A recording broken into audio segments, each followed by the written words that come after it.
Ya, como les mencioné, vamos a estar tocando dos temas hoy, que es la semana 7 y la semana 8. Dentro de la primera, bueno, dentro de la séptima semana, el tema es trastornos relacionados con trauma y factores de estrés. Así que, bueno, primero vamos a ver los conceptos de qué es lo que viene a ser trauma. El trauma va a ser una experiencia, ¿ya? Ay. Es una experiencia que tiene una persona, o sea, de un acontecimiento, y este acontecimiento, o sea, esta experiencia que tiene es algo estresante para esa persona, ¿ya? Va a sentir que es una situación que lo amenaza o una situación que es catastrófica para él, que no puede como que controlarla, ¿ya? Y esta experiencia, esto puede ser breve como prolongada, ¿ya? Es decir, puede ser de un momento, un choque, que obviamente eso es un trauma, un choque, no sé, y estaba de copiloto, o puede ser como que un trauma prolongado donde, no sé, han visto sus casos de que secuestran a una chica y ya, bueno, la tienen encerrada y abusan de ella constantemente, ¿no? Ya, esos dos tipos de trauma pueden ser breve o prolongado. Y bueno, como les dije, tienen que estar muy en cuenta de que esta experiencia va a ser de manera que la persona va a sentir que la está amenazando. Ya, no todos los que van a experimentar este evento estresante van a desarrollar trauma necesariamente. Y quiero que sea algo que esto lo recuerden porque, como siempre les he venido diciendo, no todas las personas reaccionan de la misma forma. ¿Ya? Así que, así una persona haya estado en la misma situación que otra, no es necesario que vaya a desarrollar los trastornos de trauma. ¿Ya? Entonces, a ver, eh, otros conceptos que tiene que recordar, un evento es algo objetivo, algo que pasa, ¿ya? Es algo que realmente pasó, no es algo que el paciente crea. Luego está la experiencia, que es el cómo lo ha vivido esa persona, ¿ya? La experiencia sí viene a ser lo subjetivo.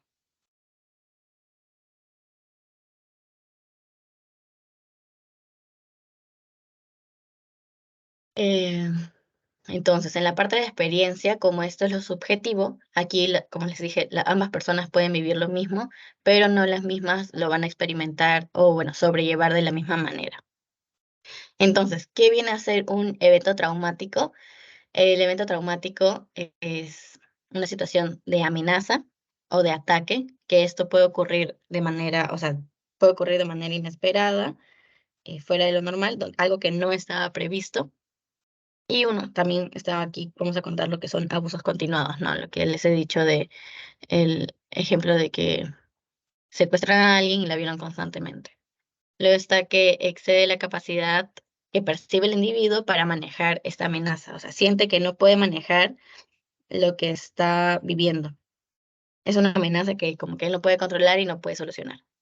También está el que perturba los marcos de referencia del individuo, es decir, esto perturba su realidad, por así decirlo, que, bueno, le va a servir para entender y manejar el mundo, ¿no? Como que lo descentraliza.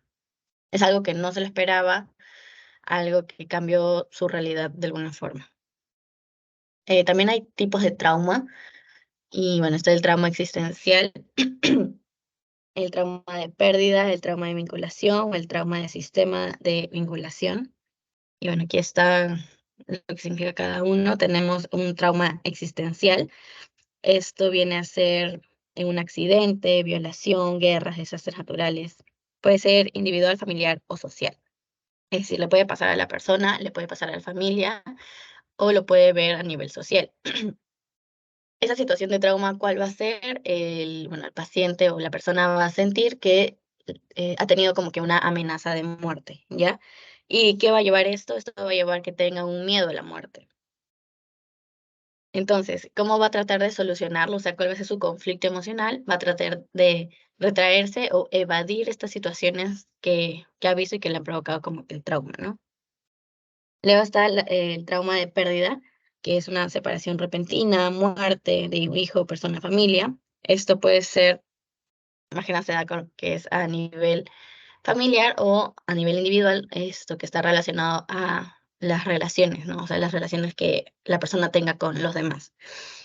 Aquí la situación de trauma es de que se va a dar la pérdida de una persona amada, y cuál va a ser el sentimiento que se va a dar, un temor al abandono. Entonces, ¿cuál va a ser el conflicto emocional aquí?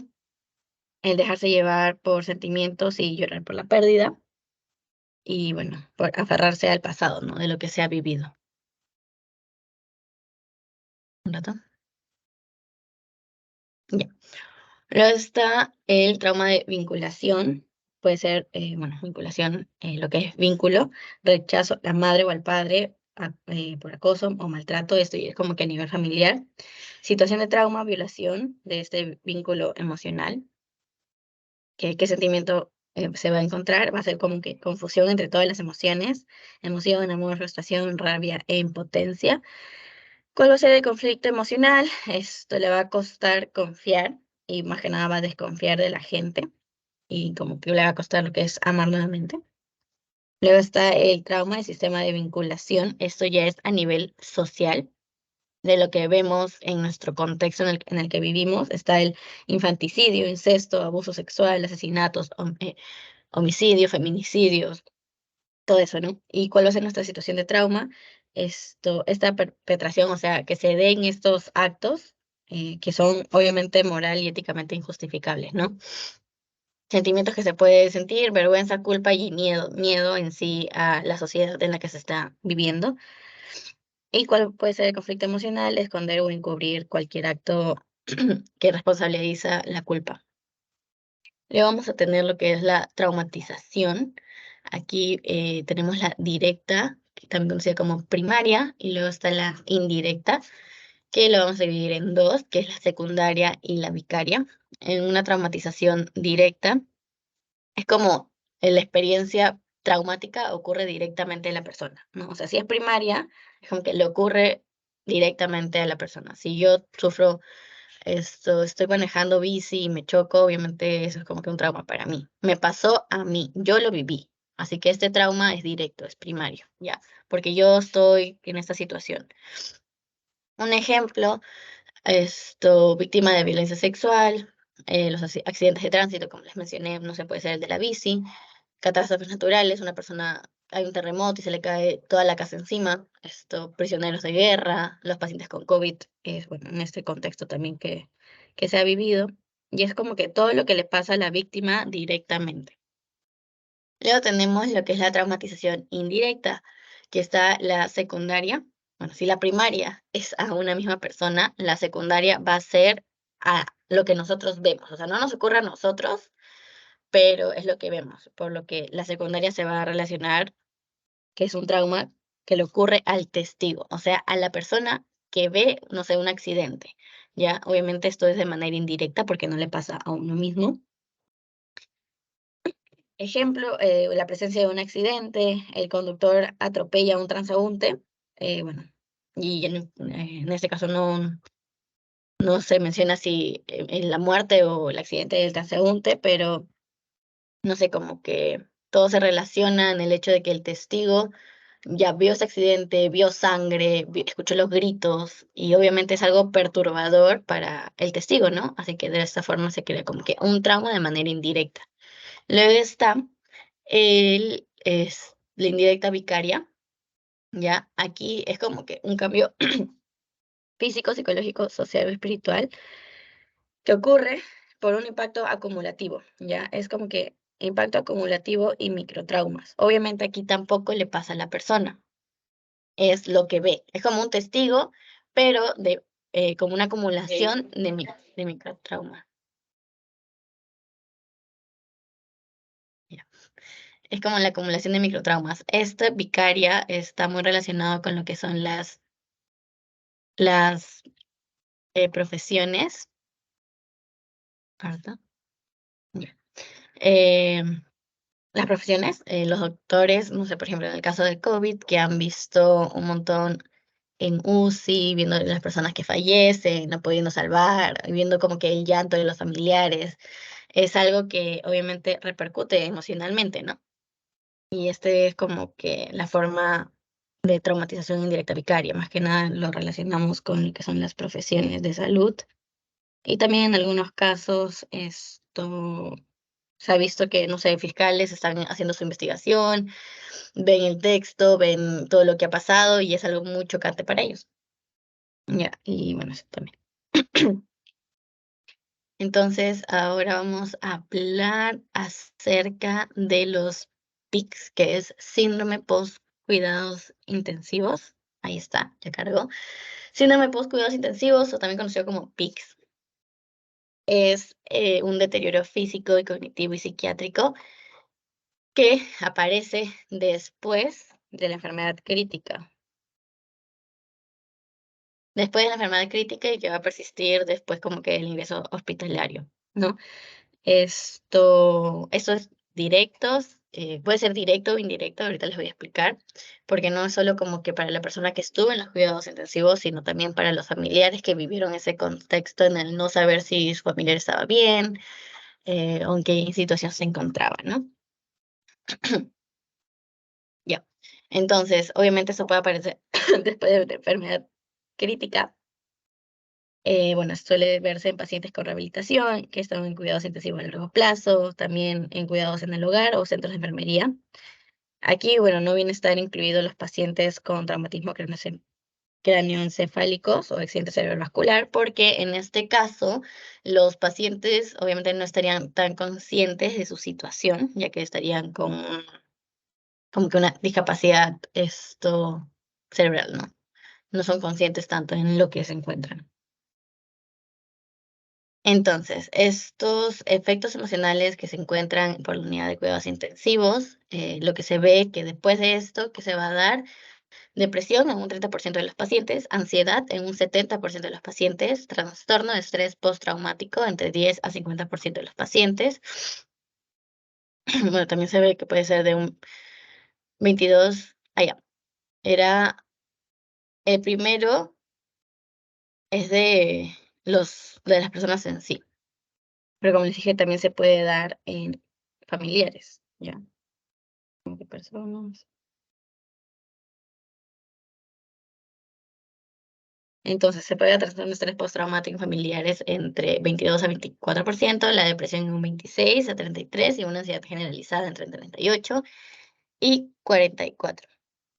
Em, ¿Qué es lo que suele ver? O sea, ¿qué es lo que se puede indicar aquí? Que va a ser frecuente que van a revivir las imágenes de la UCI en recuerdos intrusivos, o sea, de que de la nada están ahí haciendo otra cosa y se les viene ese recuerdo como un flashback. Y también se puede ver como terrores nocturnos o pesadillas. Van a haber formas de PICS. Tenemos el PIC F, F de familia, que va a ser aplicable a las familias de los pacientes. Luego está la PICS P, que es ya específica para edad pediátrica, P de pediátrico. Entonces, vamos a hablar primero acerca del síndrome de poscuidados intensivos en el familiar. Este síndrome va a comprender lo que es la respuesta por parte familiar ante la enfermedad crítica del paciente. Obviamente puede estar muy relacionado con que sea un ser querido, ¿no? Porque están más vinculados. Esto va a afectar lo que es la salud mental familiar, esto con la presencia de síntomas de alta, la muerte o una enfermedad crítica. Obviamente después de que el paciente salga de UCI, van a estar como que con miedo de que vuelva a recaer o que no sé, que haya regresado a su casa, pero que de alguna forma luego, no sé, de que la nada vuelva a recaer, que tengan que volver a llevarlo, no saber si van a volver a verlo y todo eso, ¿no? Por eso es como que más que nada afecta aquí la salud mental por un tema de ansiedad. Ya. Bueno, no voy a mencionar lo que es pediátrico porque no lo tocan en la teoría, pero es lo mismo, solo que está más relacionado a lo que es el tema ya directamente con los padres. O sea, de que el paciente en sí sería el padre de familia y el niño es el que repercute como que el trauma de ver cómo ha sufrido o cuando el papá ya está a punto de fallecer y los niños están llorando, ya, eso es como que lo que sería el PICS pediátrico. Ahora vamos a pasar a lo que es el trastorno de estrés postraumático, conocido como TEPT. Ya, esto. em, en el trastorno de estrés postraumático hay que saber que, bueno, recordar también que el trauma puede tener efectos prolongados, ¿no? En la persona. No simplemente tienes tu trauma y lo vas a superar rápido, sino que este trauma lo puedes como que revivir a lo largo del tiempo.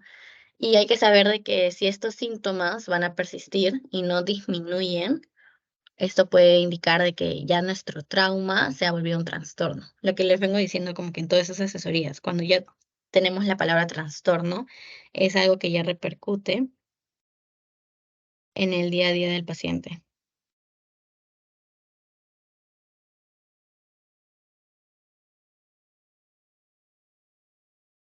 Esperemos que cargue. Entonces, cuando llega el momento en el que el trastorno, bueno, en el que el trauma ya está repercutiendo, no deja que se realice el día a día, esto va a pasar a ser el trastorno de estrés postraumático, en este caso simple. Y bueno, es una consecuencia en sí, psicológica, conductual, a disposición por este acontecimiento traumático. Esperen, quiero que cargue porque he escrito la diapo.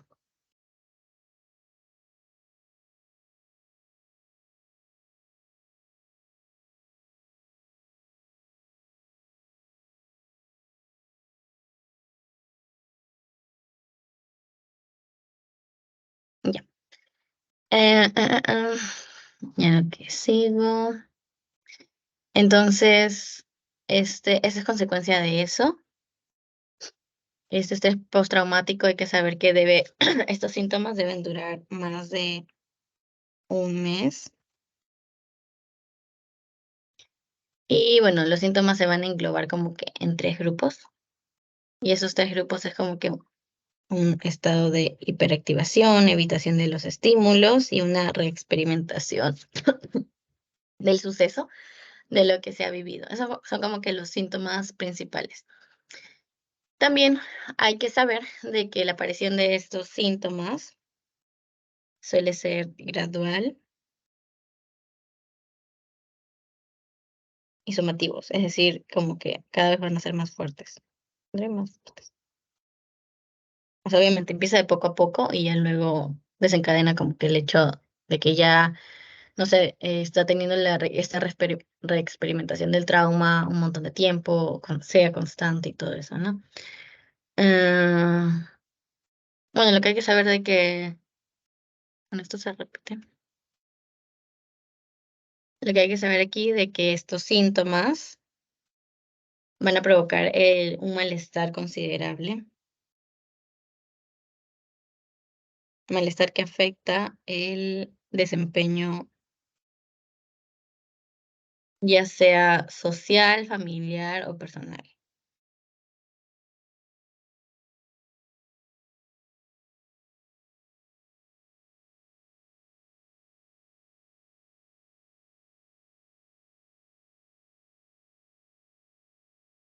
Ahora vamos a ver lo que son las características.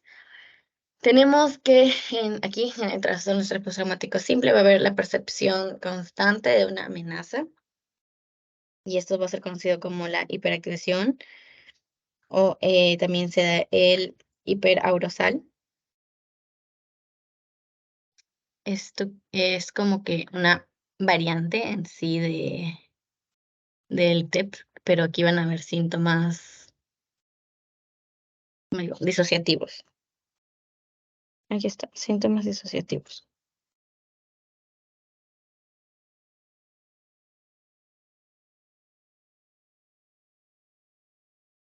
Luego, la otra característica es de que el paciente va a tener lo que es evitación, o sea, va a evitar todo lo que tenga que ver con el trauma y poco a poco esto va creciendo y la capacidad esto para desarrollarse en la sociedad va bajando poco a poco.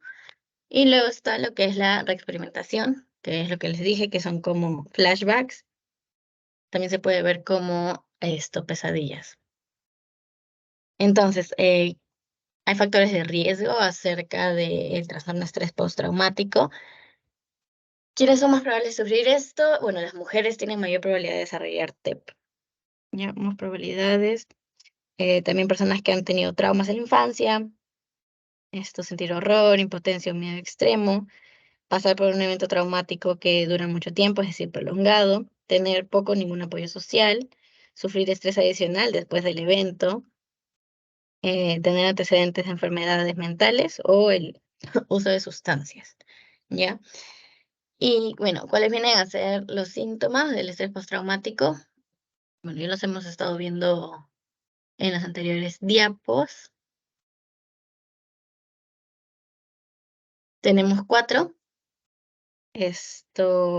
La reviviscencia, que es volver a experimentar los síntomas, es como la reexperimentación. Es la reexperimentación, pero de otra forma. O sea, dicho de otra forma.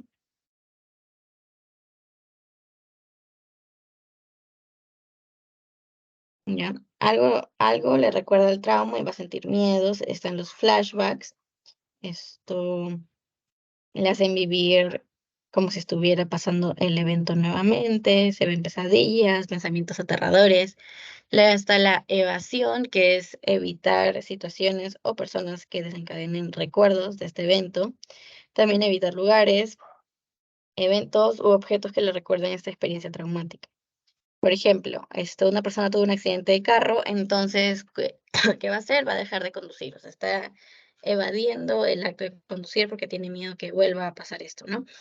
Luego está la hipervigilancia y la reactividad, es como el nerviosismo o estar atento ya de una manera fuera del común al peligro, se va a sentir sobresaltado, se va a sentir tenso o, bueno, al límite, va a tener dificultad para dormir y puede llegar a tener arrebatos en ira. Esto es más común en los niños. Todo lo relacionado a ira o irritabilidad está relacionado a los niños. Luego está los cognitivos y el estado de ánimo. Va a haber cambios negativos y creencias y sentimientos, va a haber problemas para recordar las cosas, pensamientos negativos, sentir culpa y remordimiento, perder interés en las cosas que antes se disfrutaba, es decir, la anedonia. Y bueno, esos son como que los cuatro síntomas más característicos del TEP. Y bueno, hay que saber que estos síntomas pueden comenzar poco después del acontecimiento traumático, como también algunas veces puede demorarse meses o años en aparecer, ¿no?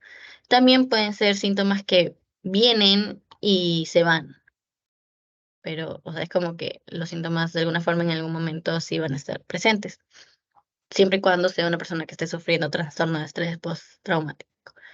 Ahora vamos a hablar del trastorno de estrés postraumático, pero el complejo.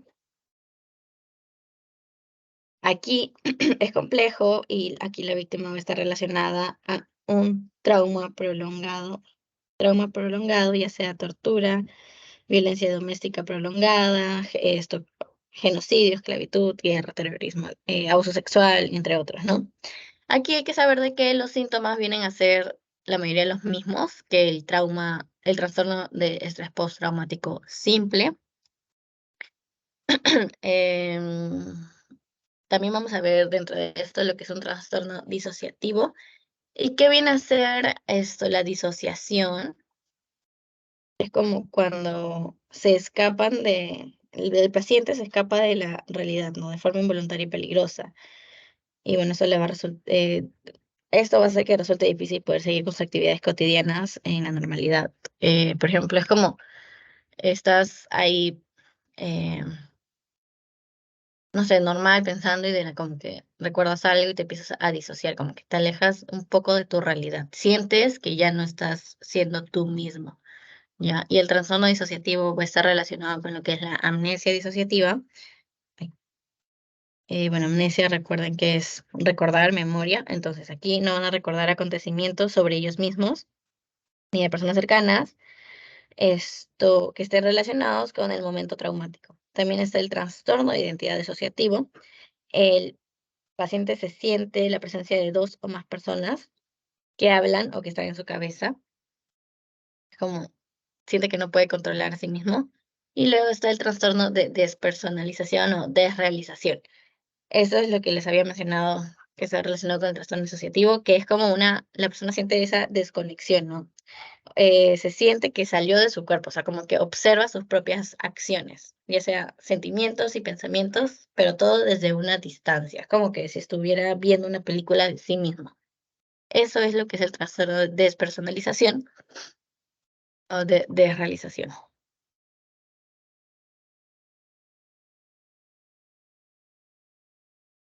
Que cargue.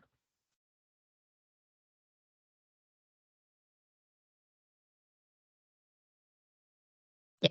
Entonces, ahora vamos a ver la diferencia entre un TEP simple y un TEP complejo.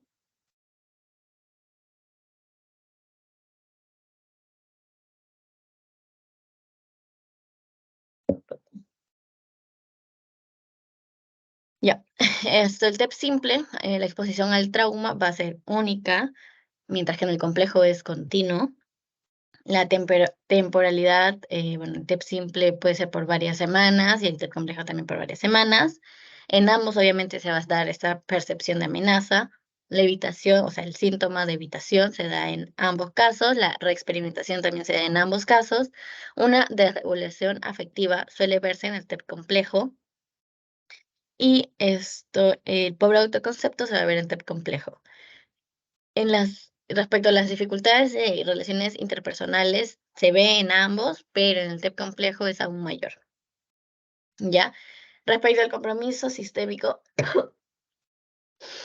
en el TEP simple se ve un hipercortisolismo, es decir, no hay mucha segregación del cortisol, no hay un evento tanto de estrés, mientras que en el TEP complejo sí hay un hipercortisolismo, ¿ya?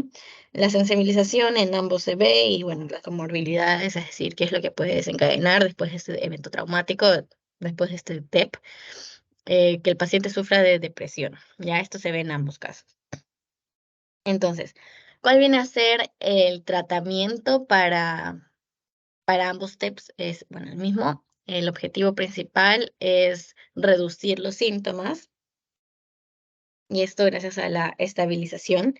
Tenemos el tratamiento de exposición, el de psicoeducación, datos de base, restablecimiento de la rutina o regulación emocional. En la exposición es como que poco a poco ir exponiendo al paciente a un trauma. No sé, un niño lo mordió un perro, ¿ya? Y obviamente después de eso el niño va a empezar a tener miedo a los perros.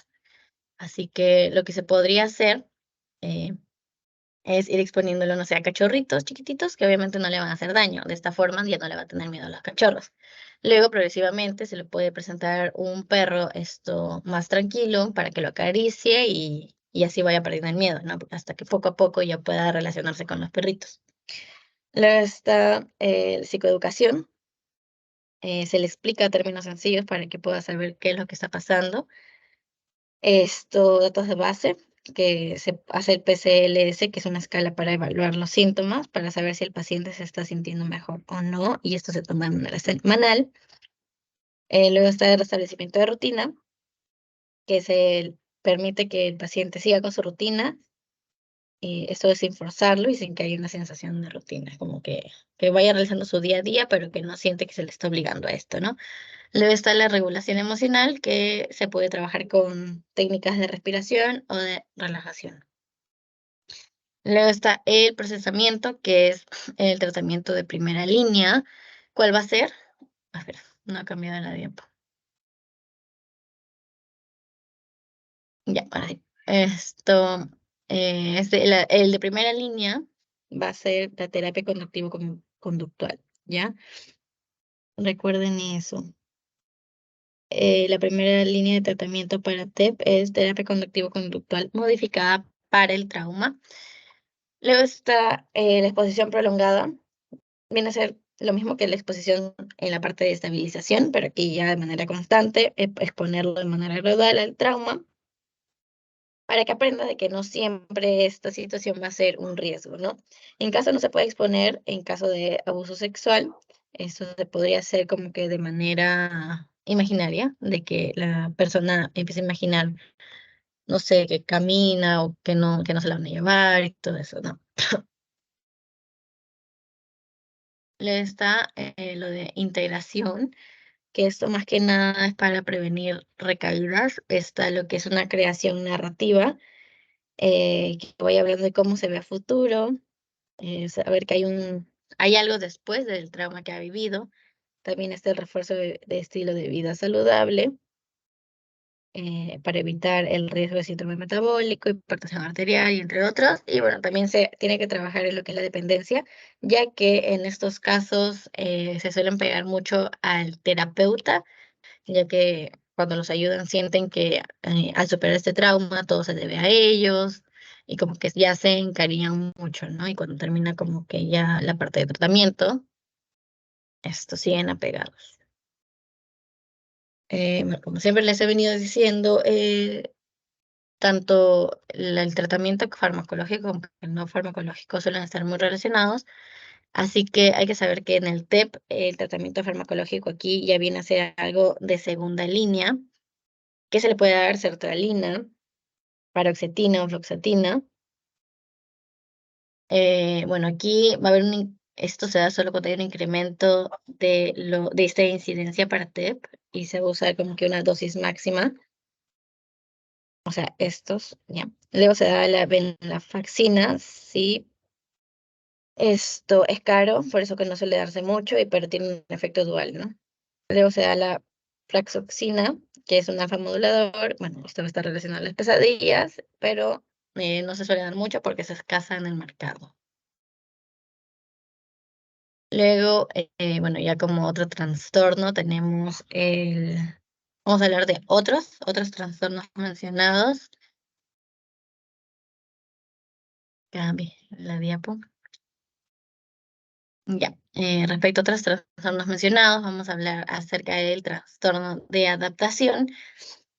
Bueno, aquí el síntoma que va a presentar, bueno, ¿qué es el trastorno de adaptación? Es un trastorno caracterizado por síntomas emocionales, donde se ha vivido uno o varios factores de estrés. Es como un malestar desproporcionado, por lo que se va a producir un deterioro en las diferentes esferas de la persona. Entonces, síntomas. Se ve el malestar que la persona siente al haber vivido o vivir continuamente esta situación de estrés. O sea, recuerdan de que el estrés era como, el estrés normal era donde nos ayudaba a nosotros mismos a adaptarnos, ¿ya? Pero cuando este estrés ya se volvía crónico, teníamos como que este desbalance, no sabíamos cómo adaptarnos, no sabíamos cómo corregirlo, pensábamos que no podíamos con esto, ¿ya? Es por ello que ahí se da el trastorno de adaptación. Los síntomas se van a hacer presentes los primeros meses de la exposición al factor de estrés y no van a persistir más de 6 meses. Puede ser por un evento agudo, y bueno, aquí los síntomas se suelen ver de manera inmediata, pero van a ser de manera corta. También un ejemplo, esto puede ser después de una ruptura amorosa, problemas laborales, presencia de alguna enfermedad o dejar la casa paterna, ¿no? Y bueno, como ya les dije, es un trastorno, así que va a generar un malestar significativo. Luego está el trastorno reactivo de apego. Esto más que nada es en niños. Bueno, se fracasa el vínculo esencial que se desarrolla entre lo que es el niño y sus cuidadores primarios, es decir, entre el papá o mamá. Luego va a suceder a menudo en niños que han sido sometidos a abandono o un abuso extremo, donde van a experimentar cambios repetitivos también de cuidadores y que, o sea, como que no se les daba esa oportunidad de que el niño genere lo que es el apego significativo, ¿no? Luego está el trastorno, es el último, esperen que cambie.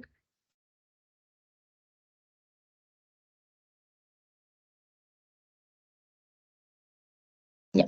El trastorno por duelo prolongado, este se da después de meses o años. Es como el ciclo de luto cuando, o sea, en sí el ciclo de luto es algo normal, pero cuando este ya se prolonga viene a ser un trastorno. eh, ya que se indica como que la persona que está sufriendo el luto no puede seguir con su vida, o sea, recuerda y está mucho en el recuerdo del pasado, ¿no? Bueno, aquí hay unos criterios. El criterio A, esto se presenta a diario, al menos uno de los siguientes síntomas: los pensamientos intrusivos acerca de la persona fallecida, como que punzadas de dolor incontrolable por separación, puede ser angina por dolor de pecho, es como algo de ansiedad. Luego está la esperanza intensa o sea, la añoranza, el sentimiento intenso de la persona que falleció. Vemos el recuerdo a su ausencia relacionada a una profunda tristeza.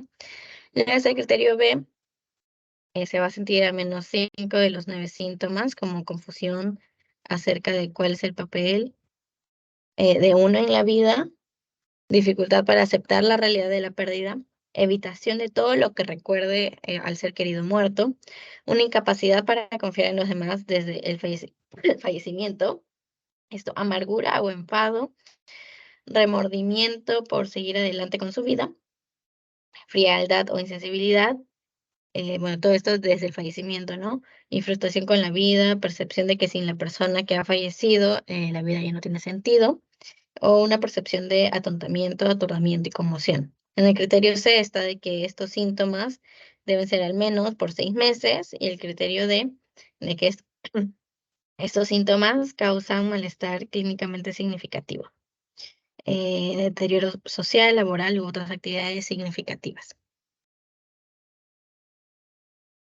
Ahora, ya estas preguntas o sea, de banco. Tenemos aquí paciente, mujer de 37 años, quien es asaltada en un taxi. 2 semanas después, refiere sensación corporal sin percepción, rumiación de ideas de culpa, ansiedad excesiva, niega flashbacks, niega pesadillas, niega analeptesis, y bueno, estos síntomas impiden realizar su trabajo, ¿no? Recordemos que es asaltada en un taxi. Ya. Bueno, viendo así a la pista simple, podríamos estar entre lo que es un trastorno de adaptación, porque estamos ante un evento de estrés, y un trastorno de estrés en sí postraumático, ¿no? Pero aquí vemos que es complejo, vemos que es solo como que fue un evento que fue asaltada en el taxi, así que esta no va a ser. En cambio, viene a ser un trastorno de adaptación porque después de este primer evento traumático que se dio, esto no puede adaptarse a lo que es después de esto. Es por ello que simplemente no tiene flashbacks. Recordad que el trastorno de estrés postraumático va a estar relacionado a los flashbacks, ¿ya? Así que la respuesta es trastorno de adaptación. Luego está paciente mujer de 44 años con diagnóstico de trastorno de estrés postraumático. Esto, debido a ello, indica el tratamiento de primera línea. Ya, como les dije, el tratamiento de primera línea para el trastorno de estrés postraumático, ya sea simple o complejo, va a ser el de terapia conductivo-conductual modificada para el trauma, ¿ya? Lo que es lo que es estos fármacos va a pasar a segunda línea.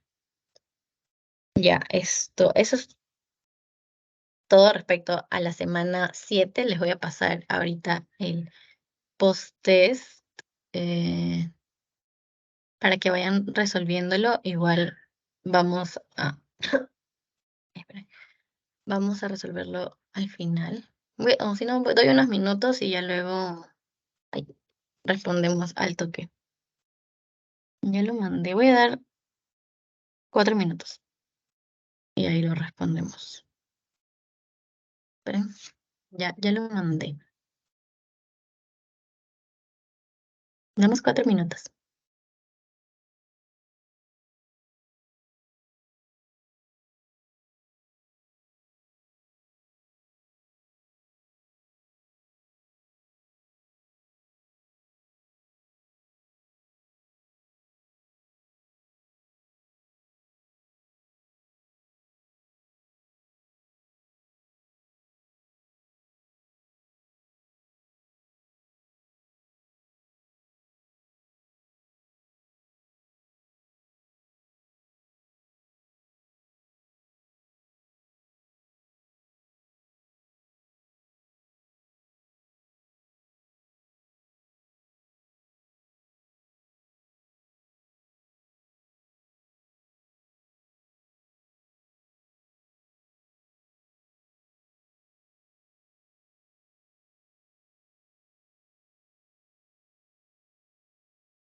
Ya vamos a ver el post-test. Varón de 23 años acude a su consulta con diagnóstico de trastorno de estrés postraumático, luego de un asalto armado por parte de una pandilla, donde fue golpeado, luego de asaltarlo y amenazarlo de muerte.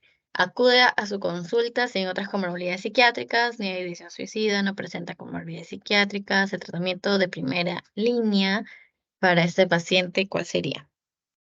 De nuevo recuerden, tratamiento de primera línea para un evento de estrés, o sea, un trastorno de estrés postraumático al toque, va a ser terapia conductivo-conductual para el trauma.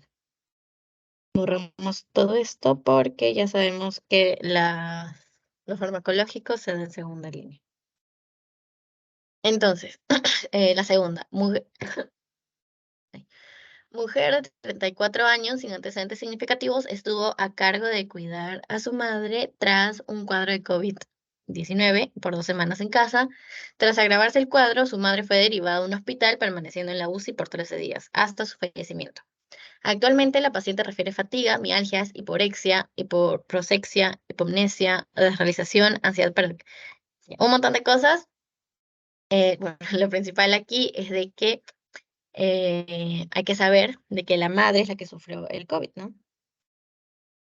Y la cuidadora principal es la mujer, ¿no? La mujer de 34 años, que es su madre. Entonces estaríamos presentes hasta ante síndrome post cuidados intensivos, esto de un familiar, ¿ya? Porque esto se dio por el cuidar a su madre, por la ansiedad de que empeorara, y bueno, que la llevaran al hospital y todo eso, y estuviera en UCI. Así que sí, la respuesta correcta es síndrome post cuidados intensivos en el familiar. Luego, el 3. El varón de 19 años acude luego de 2 semanas de un accidente vehicular a consulta para que usted le recete algo, para que se le cure el trauma. Bueno, ¿qué fármaco indicaría usted para la disminución del riesgo de desarrollar un trastorno de estrés postraumático? En sí, no existe nada para que no se le haga un trauma, porque si existe el trauma y los síntomas persisten, es algo ya emocional en sí. Así que ¿qué le haríamos? Le explicaríamos al paciente que no existe evidencia suficiente como para indicar algún fármaco de lo que nos esté indicando, ¿no? Luego tenemos, un ratito.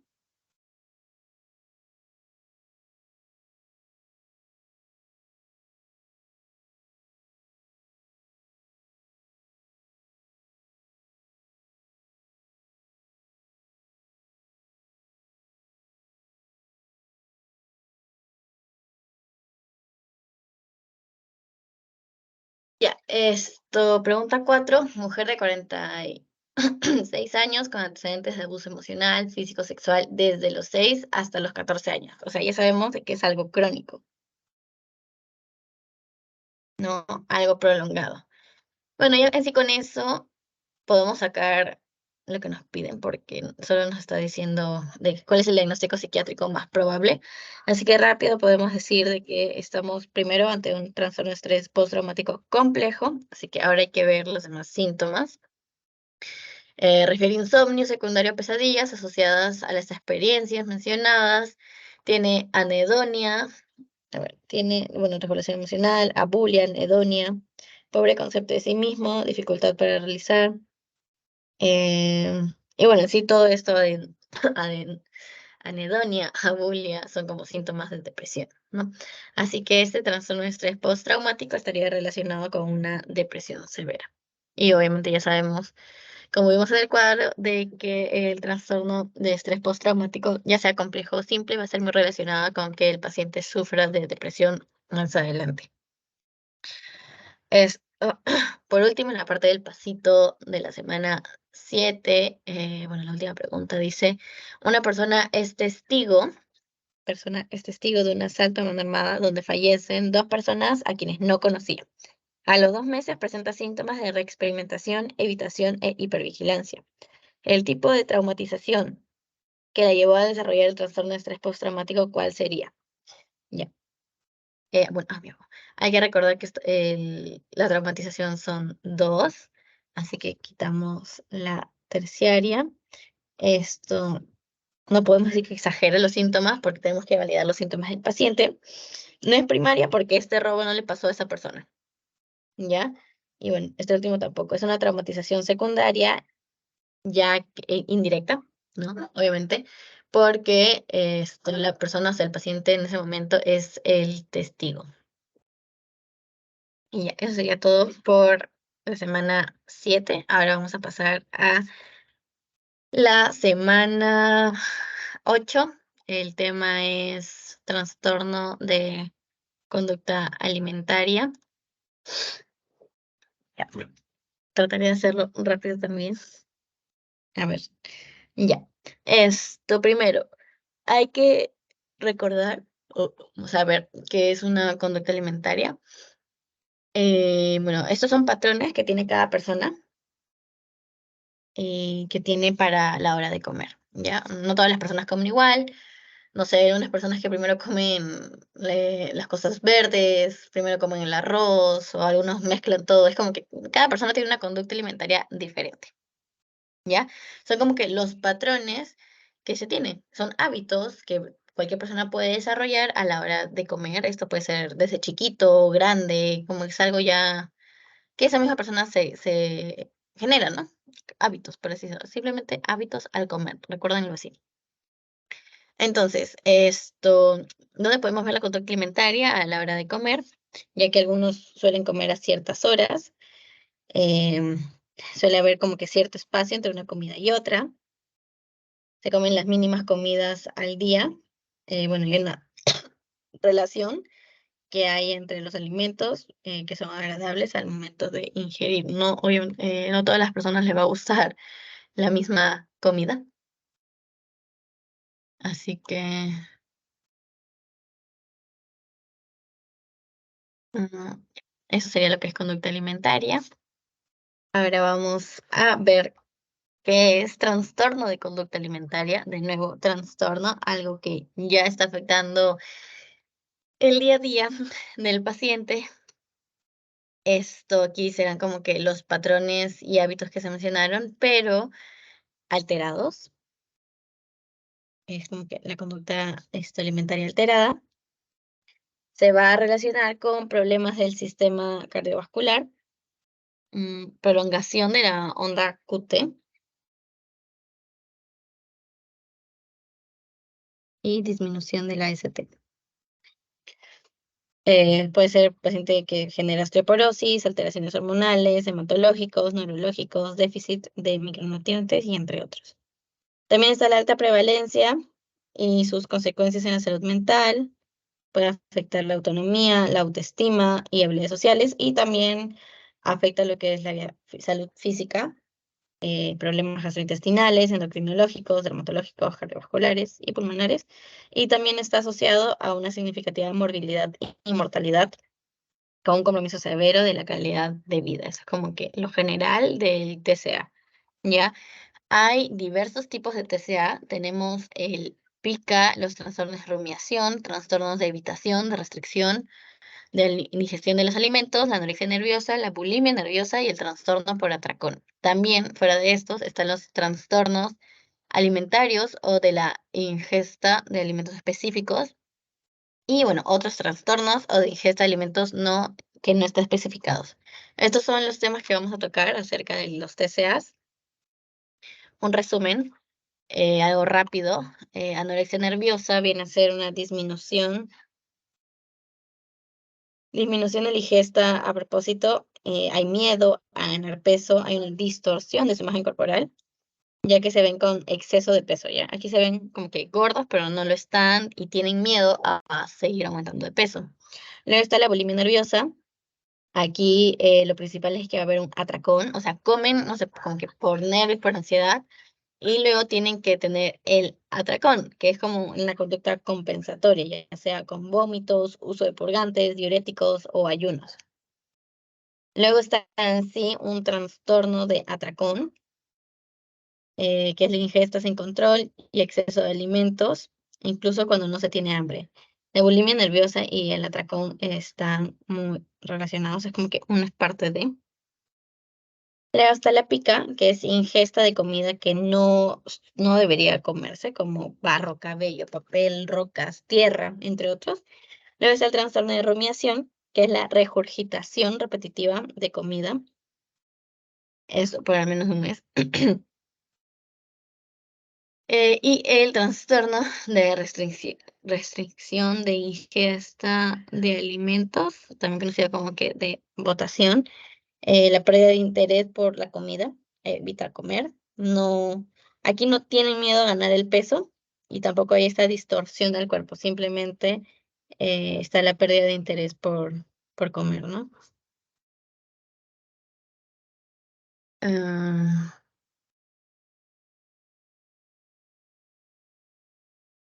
luego tenemos los criterios para diagnosticar el TCA. Bueno, aquí podemos ver el cuadro gigante, está de cada uno de estos. Esto lo pueden leer. Está el trastorno por atracones, el de pica, trastorno por rumiación, trastorno evitativo restrictivo de alimentos. Y bueno, las complicaciones que se dan, las complicaciones médicas que se dan por un TCA, bueno, en generales que se pueden ver es pérdida de peso, falta de falla del medro, intoleración al frío, una debilidad y un síncope. Bueno, aquí está dividida por cada sistema.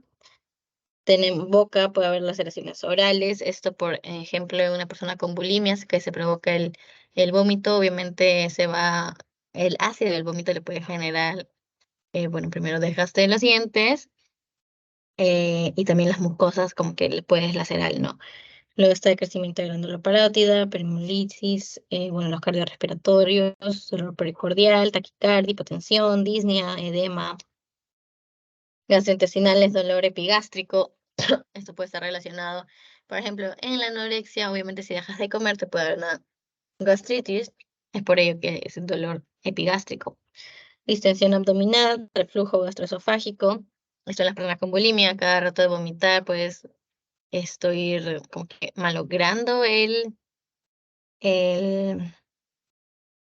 ya fue el nombre, lo que produce el ERGE, ya, el esfínter. Luego está la hematemesis, la hemorroides, prolapso rectal o constipación, es decir, estreñimiento. Endocrinológico se suele ver más la amenorrea, pérdida de líbido, fractura por estrés. Esto está muy relacionado con lo que es osteoporosis. Ahí viene osteopenia, osteoporosis, bueno, de nuevo menorrea. Los neuropsiquiátricos, está depresión, pérdida de la memoria, falta de concentración, insomnio, pensamientos suicidas y convulsiones. Luego en piel está el lanugo, pérdida de peso, carotendermia, signo de Russell y alteraciones en la cicatrización. Y bueno, ¿qué vamos a indicar si tenemos la sospecha de que un paciente está con TCA? ¿Qué vamos a indicar? Primero, la evaluación física debe incluir talla, peso y el IMC, presión arterial, frecuencia cardíaca, pulso, temperatura, frecuencia respiratoria, tejido celular subcutáneo, piel, estado de hidratación, examen, cabeza, cuello y piel, potencia muscular. Los exámenes de laboratorio útiles van a incluir el hemograma completo, urea, creatinina, electrolitos, perfil hepático, proteínas, leucemia, dosaje ácido fólico, como que lo que se pide, esto, si tienes esa sospecha, sí o sí tienes que pedirlo. Calcio, magnesio, fosfato, las hormonas tiroideas, FSH, LH, prolactina, densitometría ósea y un EKG. La densitometría ósea para ver si estamos, tiene osteoporosis, bueno, el EKG para ver lo de las ondas que les había mencionado, de las que aumentan y disminuyen. Y bueno, los criterios de hospitalización para una estabilización médica aguda.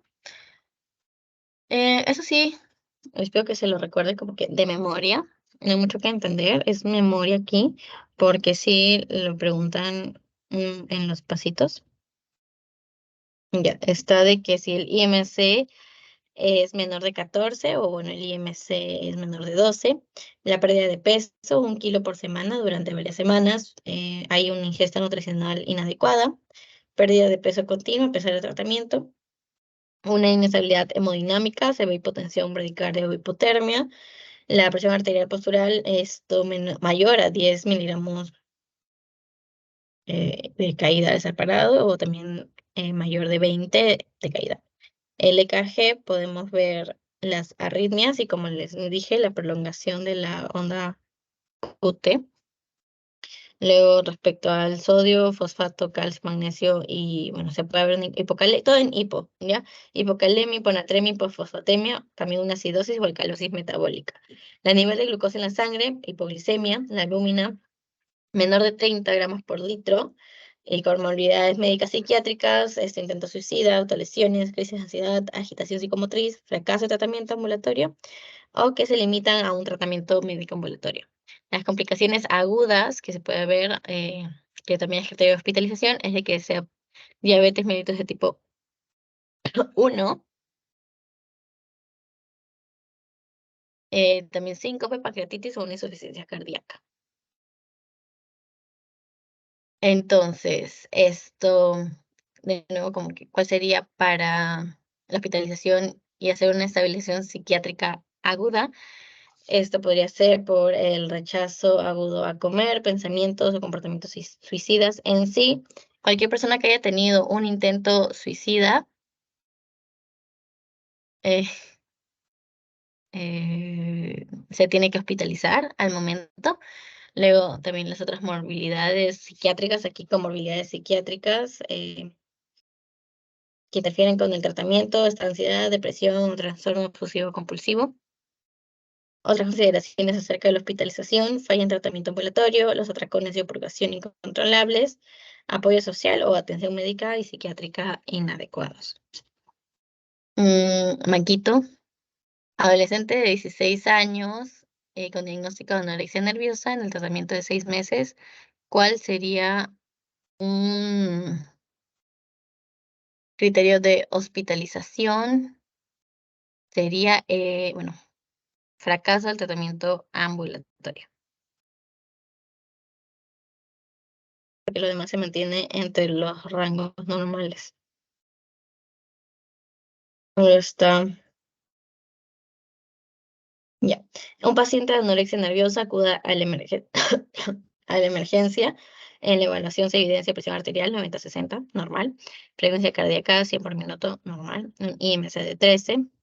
Potasio sérico 3, hemoglobina 9.5 con poco de anemia. ¿Cuál es la indicación terapéutica más apropiada? Estabilizar, aquí sí. Estabilizar el desorden electrolítico y hospitalización.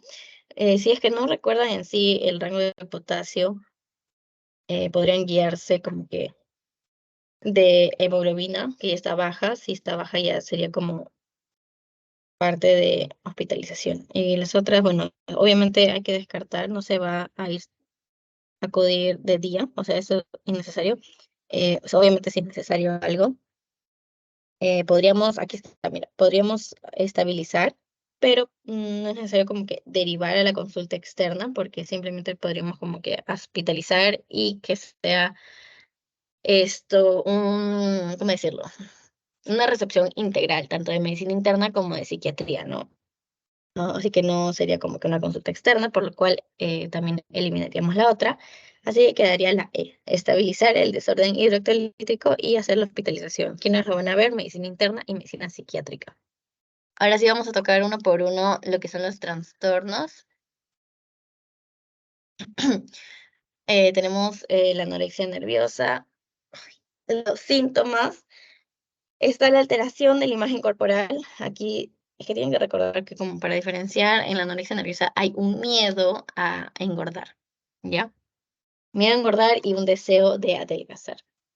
Preocupación y miedo intenso por la imagen, falta de reconocimiento, ansiedad o culpa por parte de la comida, cambios, alteraciones, las conductas alimentarias, no van a comidas familiares, evitan comer frente a ellos. La parte de que evitan comer frente a ellos es porque la mayoría de personas con anorexia como que botan su comida o la esconden. Es como que obviamente si están frente a otras personas les va a ser un poco más complicado hacerlo, ¿no? Conductas que interfieren con la ganancia de peso, restricción de purgas. Y bueno, en los varones se ve como que la preocupación de que ganen musculatura.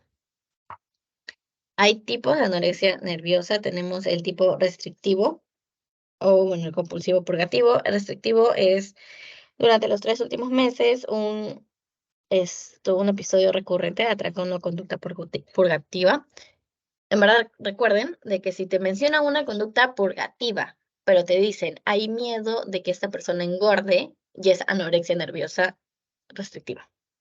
Ya, con tal que te digan que hay un miedo por su aspecto físico, ya viene a ser anorexia. Luego tenemos el compulsivo purgativo. Lo mismo, en los últimos 3 meses, episodios recurrentes por un comportamiento purgativo. Esto viene a verse gravedad cuando el IMC es menor de 17, esto es leve, moderado si es de 16 a 16,99, es grave si es de 15 a 15,99 y ya viene a ser extremo si el IMC es menor de 15. Ahora vamos a ver de la bulimia. Un rato.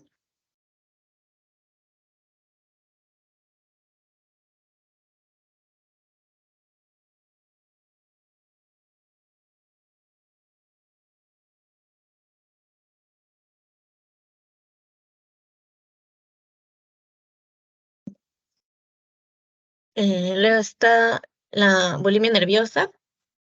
Aquí vemos los episodios atracones. Está la estrategia compensatoria posterior al atracón. Puede haber un abuso de laxantes, enemas, diuréticos, ejercicio excesivo, ayuno, mal uso de la insulina, vómitos. Atracones estos van a ser por lo menos una vez por semana durante 3 meses. Hay una sobrevaloración del peso y forma del cuerpo. El IMC puede ser mayor a 25. O sea, aquí en bulimia no necesariamente la persona es delgada, puede tener un peso normal, ¿ya? Y aquí en varones también está muy relacionado con lo que es la musculatura. Les- la gravedad viene a ser leve si es de 1 a 3 episodios de conducta compensatoria a la semana, moderado si es de 4 a 7, grave si es de 8 a 13 episodios de conducta compensatoria por semana y extremo si es de 14 o más episodios conducta compensatoria por semana. Ya. Luego tenemos el trastorno por atracones. Este es un trastorno alimentario que se caracteriza por la ingesta repetitiva de cantidades inusuales de comida. O sea, cuando tú comes, esto va a ser llamado el atracón, ¿ya? Vas a tener como que se siente esta pérdida de control. Característica, se va a comer más rápido de lo usual hasta sentirte lleno, comer sin sentir hambre, comer solo, esconderse. Y aquí no va a haber una conducta compensatoria posterior. Simplemente comes y ya luego como que te sientes mal, de, ay, no, no debí comer, ¿ya?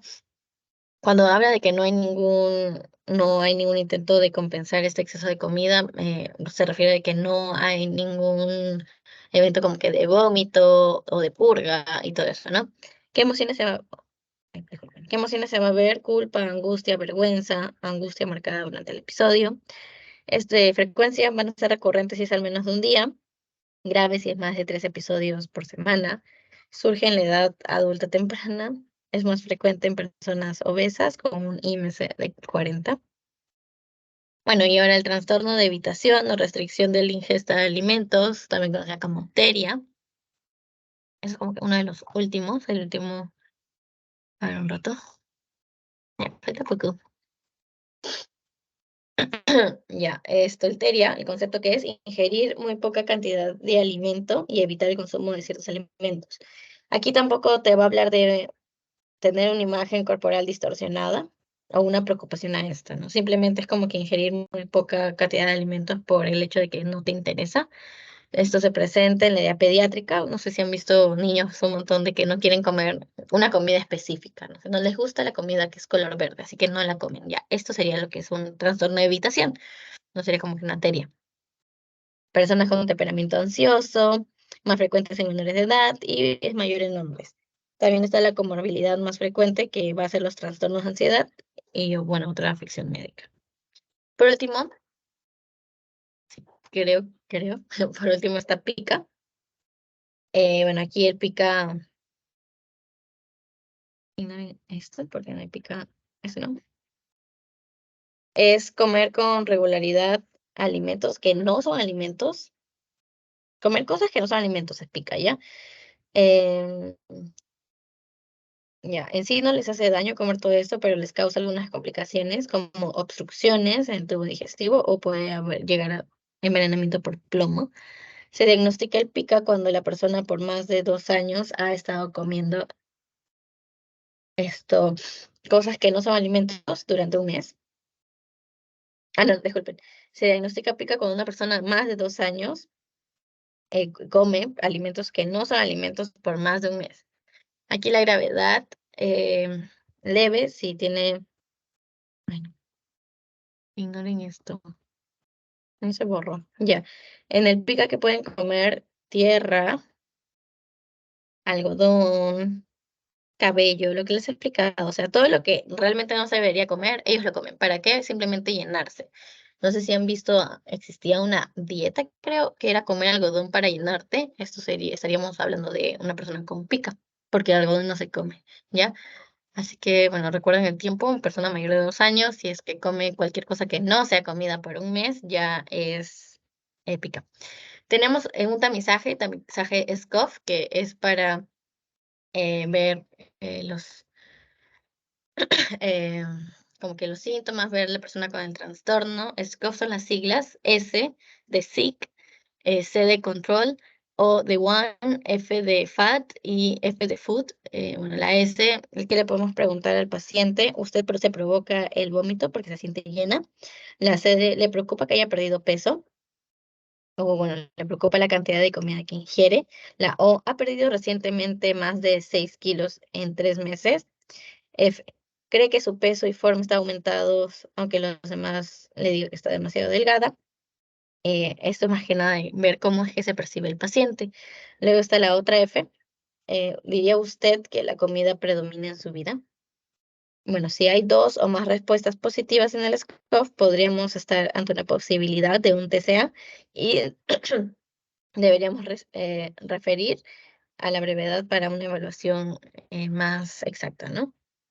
Luego, ¿cuál viene a ser el tratamiento de los trastornos eh, de conducta alimentaria? Un rato.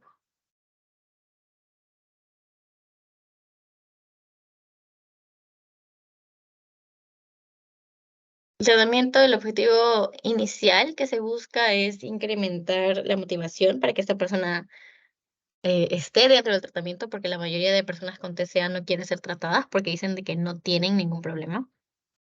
Por eso, otro objetivo es de que la persona reconozca la gravedad y la conciencia de esto, del daño que le puede causar.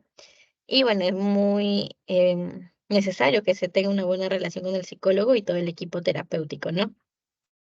Luego, bueno, también está disminuir las alteraciones.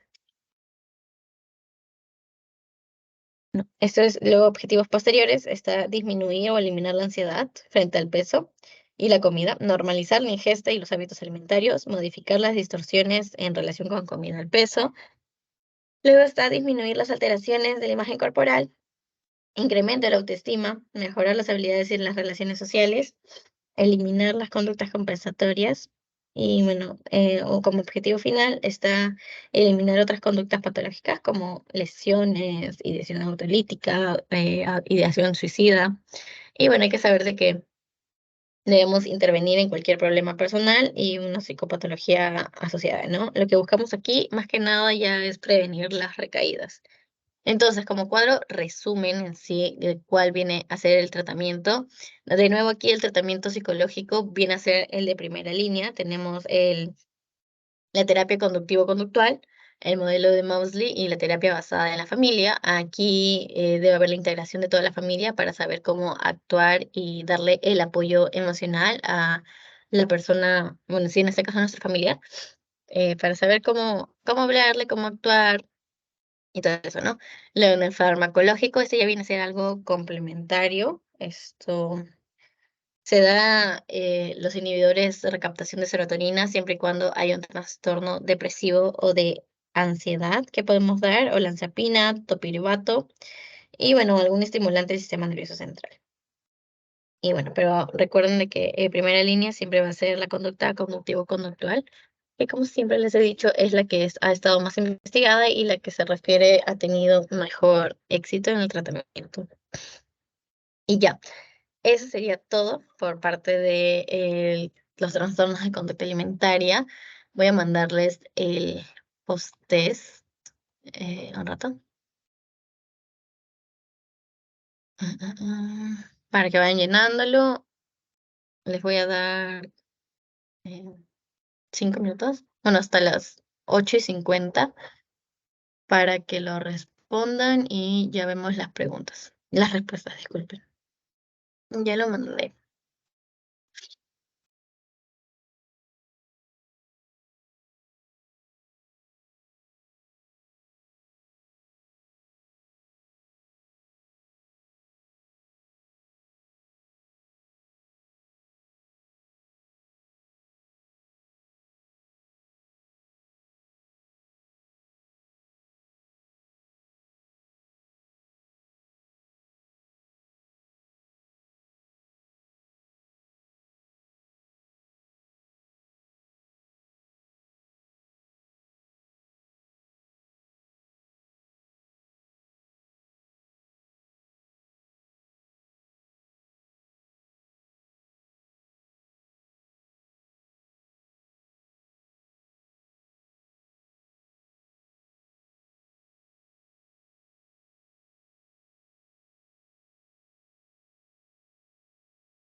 Ya, esto vamos a responder las preguntas.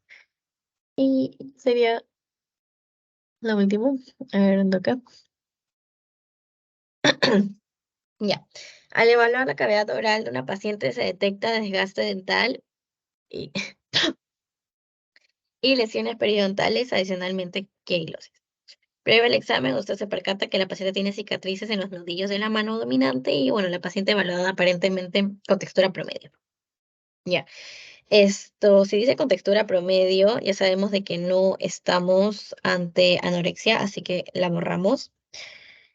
Bueno, no nos habla nada acerca de una conducta alimentaria de alimentos que no son comida, así que quitamos pica. Estaríamos entre un trastorno de atracón y bulimia nerviosa. No es trastorno de atracón porque vemos como que este dato. Paciente tiene cicatrices en los nudillos. Esto, ¿a qué se puede deber esto? Porque la paciente introduce su mano para provocarse vómito. Esto sería una conducta compensatoria. ¿Y dónde vemos las conductas compensatorias? En las bulimias. Porque en un trastorno de atracón nunca va a haber esta conducta, ¿ya? Así que recuerden eso. La respuesta es eh, conducta, no hay conducta compensatoria, así que la respuesta sería bulimia nerviosa. Luego, dos, usted es médico de atención primaria. En la consulta externa es llevada a familiares pacientes de 17 años con IMC de 18. Presenta los siguientes síntomas: retraso en el ciclo menstrual, fragilidad de cabello, uñas, retraso de crecimiento gástrico, frecuencia cardíaca, disminución de tejido celular subcutáneo. La paciente expresa temor a ganar peso. Aquí es muy importante, temor de ganar peso. Incluso quiere bajar de peso porque tiene grasa en el abdomen. Se descarta patología endocrinológica o sarcopenia. Ya. Bueno, estamos ante un TCA y eliminaríamos el hipertiroidismo porque en sí lo de fragilidad en uñas y el retraso o una menorrea se ve en el hipotiroidismo, no en el hiper. Luego vemos, bueno, no vemos una conducta de compensación, así que no es bulimia. Eh, no es que no sea no especificado, lo bulimos y tampoco es bulimia, así que el único que nos quedaría es anorexia nerviosa. Y recuerden, cualquier persona que nos diga que tiene temor a ganar peso es un tipo de anorexia. Así que estamos frente a anorexia. Luego, 3. Paciente de 22 años que presenta episodios de ingesta aumentada en cantidad, velocidad, sensación pérdida de control, angustia y predominio en las noches. Esto le ocurre todas las noches, aproximadamente desde un año. ¿Cuál es el trastorno más probable? Entonces, vemos una ingesta aumentada de velocidad, sensación de pérdida de control. Bueno, esto no vemos que no hay una conducta compensatoria, solo nos está diciendo que come, come, come, come, come por angustia. Entonces, estamos al frente de un trastorno de por atracón. En sí, cuando se come, come, come, es trastorno de atracón. O sea, comer un montón y no tener esa conducta compensatoria ya nos habla del trastorno, ¿no? Luego, 4. Paciente de 22 años. Paciente de 22 años, mujer, presenta episodios de ingesta aumentada, cantidad, lo mismo. Es el mismo caso anterior. ¿Cuál es la alternativa de tratamiento más efectivo que le darías? Recuerden, para un tratamiento, lo principal era psicoterapia, ¿no? La no farmacológico. Y se puede complementar con un antidepresivo. Así que la respuesta sería psicoterapia más antidepresivo. Por último, paciente de 24 años, cursa con miedo excesivo de subir de peso. ¿Ya? Tenemos un miedo excesivo de subir de peso. Presenta atracones casi a diario, hasta 4 veces. No se restringe los alimentos y tampoco tiene conductas purgativas. ¿Ya?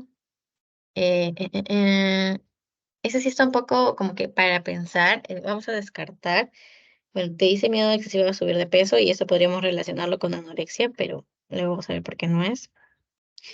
Si presenta trastornos atracones, ya es como veo atracón, lo relaciono con atracón, ¿no? Porque no hay nada que me indique que es purgativo. Aquí dice, no presenta conductas purgativas. Así que elimino lo purgativo, elimino ansiedad, elimino bulimia porque no hay lo que es, ¿cómo se dice? Esta conducta de vomitar, usar diuréticos y todo eso, ¿no? Así que me quedo entre lo que es anorexia y trastorno de atracones. Pero no es anorexia, porque aquí dice que no se va a restringir los alimentos. En anorexia sí se restringe, porque tiene este miedo de subir de peso, ¿no? Pero en este caso no. Así que simplemente eso es como que algo como que para confundirnos. Pero ese es el que llama más la atención. No se restringe los alimentos. Si no te restringen los alimentos y dices que tienes atracón, estamos ante un trastorno por atracones. Así que esa sería la respuesta. Y ya hicimos los 2 temas. Eso sería como que todo lo que entra en su parcial. Y bueno, cualquier duda me pueden hacer por privado y bueno, estaría respondiéndoles. Eso sería todo, chicos. Muchas gracias por estar aquí.